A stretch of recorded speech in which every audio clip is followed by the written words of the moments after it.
आप ममता से, गुंडों से डरोगे क्या? मैं आपको गारंटी देता हूं, चुनाव के दिन रोड पर टीएमसी का एक भी गुंडा आपको दिखाई नहीं पड़ेगा मित्रों, एक भी गुंडा दिखाई नहीं पड़ेगा। मैं आज यहां आप सबको कहकर जाता हूं, भाजपा की सरकार बनने के साथ ही अम्फान के अंदर जो भ्रष्टाचार हुआ है उसके लिए उच्च स्तरीय जांच कर आपका पैसा खाने वाले सारे लोगों को जेल के हवाले करेंगे। केंद्रीय गृह मंत्री अमित शाह एक बार फिर बंगाल दौरे पर हैं। ममता बनर्जी पर निशाना साधते हुए अमित शाह ने कहा कि इस बार चुनाव में तृणमूल के एक भी गुंडे सड़क पर दिखाई नहीं देंगे। वहीं उन्होंने लोगों को संबोधित करते हुए कहा कि इस बार के चुनाव में बिना डरे हुए बंगाल के कल्याण के लिए वोट डालें। केंद्रीय गृह मंत्री अमित शाह एक बार फिर बंगाल दौरे पर आए हैं। बंगाल दौरे पर आए केंद्रीय गृह मंत्री अमित शाह गुरुवार को गंगा सागर पहुंचे। यहां गंगा सागर में उन्होंने कपिल मुनि मंदिर में पूजा अर्चना की। यहां से उन्होंने ममता सरकार पर निशाना भी साधा। अमित शाह ने कहा कि प्रधानमंत्री नरेंद्र मोदी के नेतृत्व में गंगोत्री से गंगा सागर तक गंगा के शुद्धिकरण के लिए नमामि गंगे कार्यक्रम चला है, लेकिन यह बंगाल आकर रुक जाता है। मुझे पूरा भरोसा है यहाँ बीजेपी की सरकार बनेगी तब बंगाल से गंगा सागर तक नमामि गंगे कार्यक्रम पूरा होगा। वहीं दक्षिण 24 परगना जिले के काकद्वीप नामखाना में एक जनसभा को संबोधित करते हुए केंद्रीय गृह मंत्री अमित शाह ने कहा कि इस बार चुनाव के दिन तृणमूल कांग्रेस के एक भी गुंडे सड़क पर नहीं दिखाई देंगे। इस बार के चुनाव में निर्भय होकर बंगाल के कल्याण के लिए हमें वोट डालिए। अमित शाह ने कहा कि हमारे 130 कार्यकर्ता यहाँ की राजनीतिक हिंसा में मारे गए हैं। हमारे इन 130 कार्यकर्ताओं की शहादत बेकार नहीं जाएगी। बंगाल में बीजेपी की सरकार बनेगी। सरकार बनने के बाद हमारे कार्यकर्ताओं की हत्या करने वाले तृणमूल कांग्रेस के सभी गुंडों को खोज कर निकाला जाएगा। अमित शाह ने कहा कि दीदी के गुंडे जहां भी छिपे हैं छिप लें। बीजेपी की सरकार बनने के बाद पाताल से भी खोज कर निकालेंगे। मित्रों, ये भारतीय जनता पार्टी की लड़ाई, ये बंगाल को सोनार बांग्ला बनाने की लड़ाई है और ये लड़ाई हमारे बूथ के कार्यकर्ता और तृणमूल कांग्रेस की सिंडिकेट के बीच की लड़ाई है। सिंडिकेट के बीच की लड़ाई। ये सिंडिकेट वाले जो है वो आप लोगों तक आपका फायदा नहीं पहुंचने देते। मोदी जी चावल भेजते हैं, बीच में से ले लेते हैं। मोदी जी अम्फान की सहायता भेजते हैं, बीच में से ले लेते हैं। आपको अगर सीमेंट खरीदनी है तो उसको महंगा कर देते हैं। मुझे बताओ, ये सिंडिकेट वालों को बदलने का काम आप करोगे या नहीं करोगे? जरा जोर से बोलो, बदलेंगे क्या? जोर से बोलिए, माताएं भी बोले बदलेंगे क्या? परिवर्तन करेंगे? मित्रों, परिवर्तन, हम सत्ता का परिवर्तन नहीं चाहते। ममता बनर्जी की सरकार निकालकर भारतीय जनता पार्टी की सरकार लाना हमारा लक्ष्य नहीं है। हमारा लक्ष्य है बंगाल की स्थिति में परिवर्तन हो। हमारा लक्ष्य है बंगाल की गरीब जनता में परिवर्तन हो। हमारा लक्ष्य है बंगाल की माताओं और बहनों की स्थिति में परिवर्तन हो। ये परिवर्तन यात्रा इसके लिए लाए। मित्रों, परिवर्तन यात्रा का मतलब है मछुआरे भाइयों को अपनी नाव चलाने के लिए किसी को रिश्वत न देनी पड़े, इसको परिवर्तन कहते हैं। जंगल में आदिवासियों को रहने के लिए कटमनी न देना पड़े, इसको परिवर्तन कहते हैं। प्राकृतिक आपदा के समय, अम्फान के समय आपका अधिकार कोई और न ले जाए, इसको परिवर्तन कहते हैं। मित्रों, किसानों की फसल का सही दाम किसानों को मिले, बिचौलियों को न मिले, इसको परिवर्तन कहते हैं। और यहां पर जो तुष्टीकरण चल रहा है वो तुष्टीकरण बंद कर आप दुर्गा पूजा, सरस्वती पूजा और रामनवमी को ढंग से मना पाओ, इसको परिवर्तन कहते हैं। मित्रों, इसको परिवर्तन कहते हैं। ये परिवर्तन सत्ता का परिवर्तन नहीं है।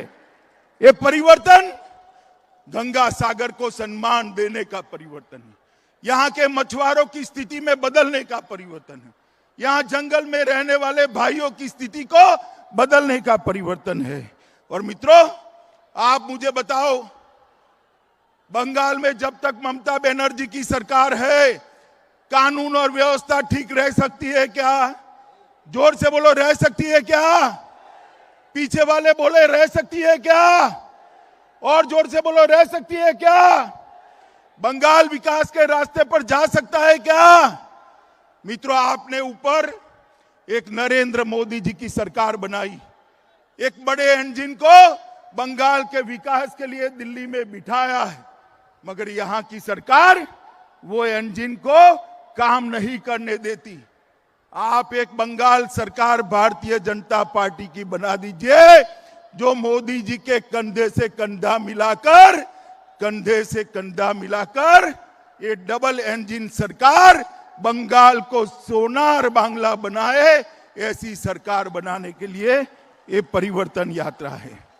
मित्रों, आज मैं जब यहां आया हूं तब मैं कहना चाहता हूं कि यहां पर बंगाल की जो स्थिति इन्होंने करी है, वो स्थिति इतनी बदतर है, आर्थिक व्यवस्था इतनी खस्ता हाल है कि बंगाल के सारे सरकारी कर्मचारियों को 7वां वेतनमान नहीं मिलता है। मैं आपको कहने आया हूं कि आप एक बार भारतीय जनता पार्टी की सरकार बना दीजिए, बंगाल के सारे कर्मचारियों को 7वां वेतन आयोग देने का काम ये भारतीय जनता पार्टी की सरकार कर।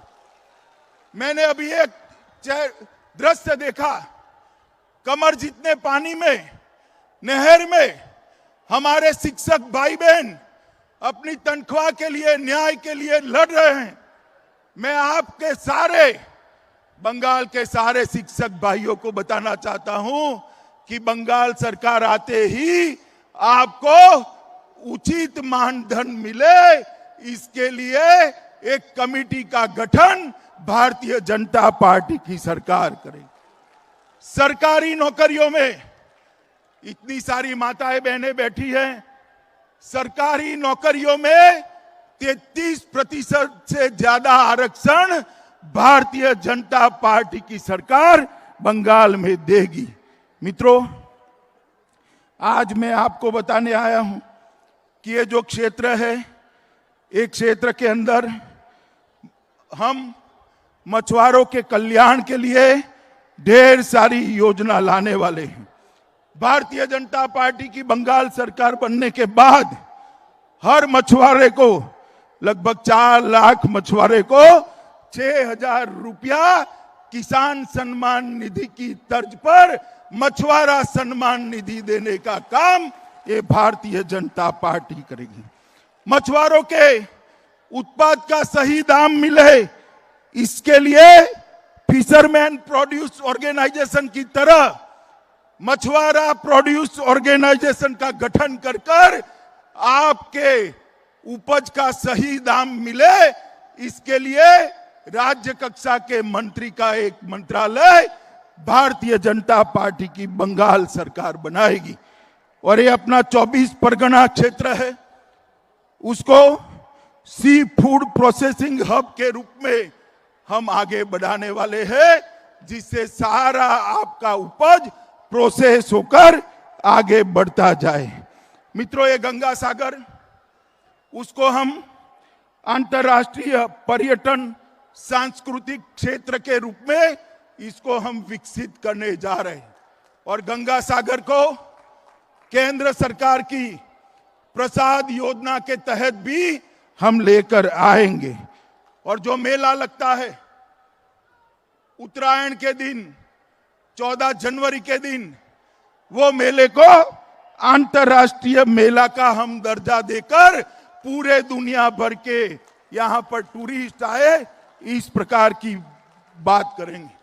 मित्रों, ममता दीदी ने कहा था कि हम मत्स्य न्याय लागू करेंगे। मैं उनको पूछना चाहता हूं कि मत्स्य न्याय तो नहीं हुआ, आपकी सिंडिकेट मछुआरा भाइयों की मछली खा लेती है, उससे कम 10 साल में बचाने का आप काम करती। इन्होंने कुछ महीनों के लिए बहुत सारी योजनाएं डिक्लेयर की, मगर कुछ नहीं हुआ। मित्रों, आज मैं यहां पर आया हूं तब आप सबको कहना चाहता हूं कि इन्होंने इंटीग्रेटेड फिशरी जोन बनाने की बात करी थी, नहीं हुआ। सुंदरबन को अलग जिला बनाने की बात करी थी, नहीं हुआ। जा, आप ममता से, गुंडों से डरोगे क्या? मैं आपको गारंटी देता हूं, चुनाव के दिन रोड पर टीएमसी का एक भी गुंडा आपको दिखाई नहीं पड़ेगा। मित्रों, एक भी गुंडा दिखाई नहीं पड़ेगा। निर्भय होकर बंगाल के कल्याण के लिए, सोनार बांग्ला की रचना के लिए हमने वोट डालना है। मित्रों, बंगाल के विकास के लिए मोदी जी ने ढेर सारे पैसे भेजे, मगर ये सारे पैसे भेंट चढ़ गए दीदी की सिंडिकेट के। मैं आपको बताना चाहता हूं, कांग्रेस की सरकार थी तब 5 साल में कांग्रेस सरकार ने बंगाल के लिए 1,32,000 करोड़ रुपया भेजा था, 1,32,000 करोड़ रुपया। और नरेंद्र मोदी सरकार ने 5 साल के अंदर 3,59,000 करोड़ रुपया भेजा है। 3 लाख। ये युवा ताली बजा रहे हैं। आपके गांव में कुछ आया है भैया? क्या आया है? माताएं बताओ, आपके गांव में आया है कुछ? कहां गया? कहां गया? ये भाईपो और उसके गुंडे ये 3,59,000 करोड़ चाऊ कर गए हैं, चाऊ कर गए। मगर आप चिंता मत करिए, भारतीय जनता पार्टी की सरकार बनेगी, ये सारे भ्रष्टाचार की हम जांच कराएंगे और जिन्होंने बंगाल के गरीबों का पैसा खाया है उनको कानून के हवाले करने का काम ये भारतीय जनता पार्टी की सरकार बनेगी।